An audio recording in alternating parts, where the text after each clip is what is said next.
मित्रांनो, सीईटी सेलने reserve category विद्यार्थ्यांसाठी एक महत्त्वपूर्ण असा निर्णय घेतलेला आहे. यावर्षी तंत्र शिक्षण आणि उच्च शिक्षण घेणाऱ्या विद्यार्थ्यांना एक दिलासादायक बातमी सीईटी सेल कडून दिलेली आहे, ज्याला आपण गुड न्यूज म्हणू शकतो. तर यामध्ये मग EWS, SC, ST, OBC, SCBC, VJNT जे जे कॅन्डिडेट्स रिझर्वेशनचा लाभ घेतात अशा सर्व विद्यार्थ्यांना ही एक दिलासादायक गोष्ट घडलेली आहे. आणि याबाबतचं परिपत्रक, याबाबतची नोटीस सीईटी सेलनी कालच त्यांच्या ऑफिशियल वेबसाईटला दिलेली आहे.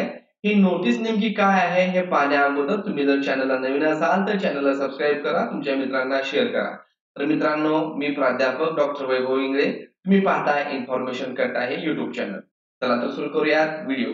मित्रांनो, तुम्ही जेव्हा सीईटी सेलच्या ऑफिशियल वेबसाईटला येता तर या ठिकाणी थोडं स्क्रोल डाऊन केल्यानंतर शैक्षणिक वर्ष 2025-26 या वर्षीच्या केंद्रीभूत प्रवेश प्रक्रियेकरता आवश्यक असलेली EWS non creamy layer caste validity certificate, tribe validity certificate बाबतची मूळ प्रमाणपत्रे सादर करण्याच्या कालावधीबाबत. आणि हे जर आपण सर्क्युलर या ठिकाणी पाहत असू तर तुम्हाला इथे स्पष्ट दिसेल की शैक्षणिक वर्ष 25-26 करता उच्च व तंत्र शिक्षण विभागांतर्गत विविध व्यावसायिक अभ्यासक्रमांच्या केंद्रीभूत प्रवेश प्रक्रियेसाठी उमेदवारांना लागणाऱ्या विविध प्रमाणपत्रांबाबत उपरोक्त विषयांकित संदर्भ न्यायपत्राच्या अनुषंगाने कळविण्यात येते की विद्यार्थ्यांचे शैक्षणिक हित विचारात घेतले सीईटीने काहीतरी चांगली गोष्ट केली आहे की शैक्षणिक वर्ष 2025-26 या वर्षीच्या जी केंद्रीभूत प्रवेश परीक्षा म्हणजेच कॅप सेंट्रल ऍडमिशन प्रोसेस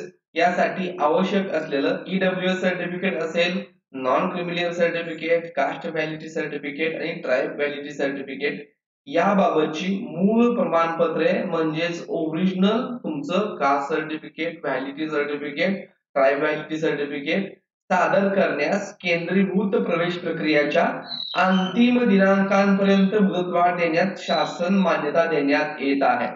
लक्षात घ्या की कॅपची प्रोसेस खूप लेंदी आहे, भरपूर दिवस चालते. याच्या एकूण 4 राऊंड चालत असतात आणि या 4थ्या राऊंडच्या शेवटच्या तारखेपर्यंत म्हणजे या कॅप राऊंडचा इन्स्टिट्यूट लेवलचा जो शेवटचा दिवस असेल त्या दिवसाच्या शेवटच्या दिवसापर्यंत तुम्हाला तुमचं EWS certificate, non creamy layer certificate, caste validity certificate, tribe validity certificate देण्याची मुभा आहे. आता ज्या विद्यार्थ्यांना ऑलरेडी ओरिजिनल सर्टिफिकेट आहेत त्यांना काळजी करायची गरज नाहीये, परंतु बऱ्याचशा विद्यार्थ्यांनी caste validity, tribe validity, non creamy layer किंवा ईडब्ल्यूएस साठी त्यांच्या रिसिप्ट वरती कॅप रजिस्ट्रेशन केलेलं आहे. तर त्या विद्यार्थ्यांकडे आत्ताच ते व्हॅलिडिटी सर्टिफिकेट वगैरे मिळत नाही. ईडब्ल्यूएस लवकर मिळेल, नॉन क्रिमिलियर लवकर मिळेल, परंतु कास्ट व्हॅलिडिटी सर्टिफिकेटला 3-3, 4-4 महिने लागतात. तर त्या विद्यार्थ्यांना हा दिलासादायक निर्णय आहे. यापूर्वी जर आपण पाहिलं या ठिकाणी तर हे बॅकवर्ड क्लास वगैरे तुम्ही कुठलंही पहा, इथं पहा शेवटचं वाक्य, if caste tribe validity certificate is not available then candidates have to upload a receipt of application form for caste tribe validity certificate. जर तुमच्याकडे मी सांगितलंय की जर अशा एखाद्या विद्यार्थ्याकडे त्यांचं caste validity, tribe validity certificate नसेल तर ते रिसिप्ट अपलोड करू शकतात, but candidates have to upload the caste tribe validity certificate before the last date of confirmation of admission of second round. Otherwise, candidate will be considered in open category in the subsequent rounds. लक्षात घ्या, त्यांना receipt upload करायची मुभा दिलेली होती, परंतु इथं जर तुम्ही पाहत असाल last date of confirmation of admission of second round पर्यंतच तुम्हाला ही कागदपत्र, मूळ कागदपत्र, ओरिजिनल कागदपत्र जमा करण्याची संधी देण्यात आली होती पूर्वीच्या सर्क्युलरनुसार. अन्यथा तुमचा ऍडमिशन भेटलं तरी तो प्रवेश कॅन्सल केला जाऊन पुढच्या राऊंड मध्ये तुम्हाला ओपन कॅटेगरी मध्ये कन्सिडर केलं जाणार होतं.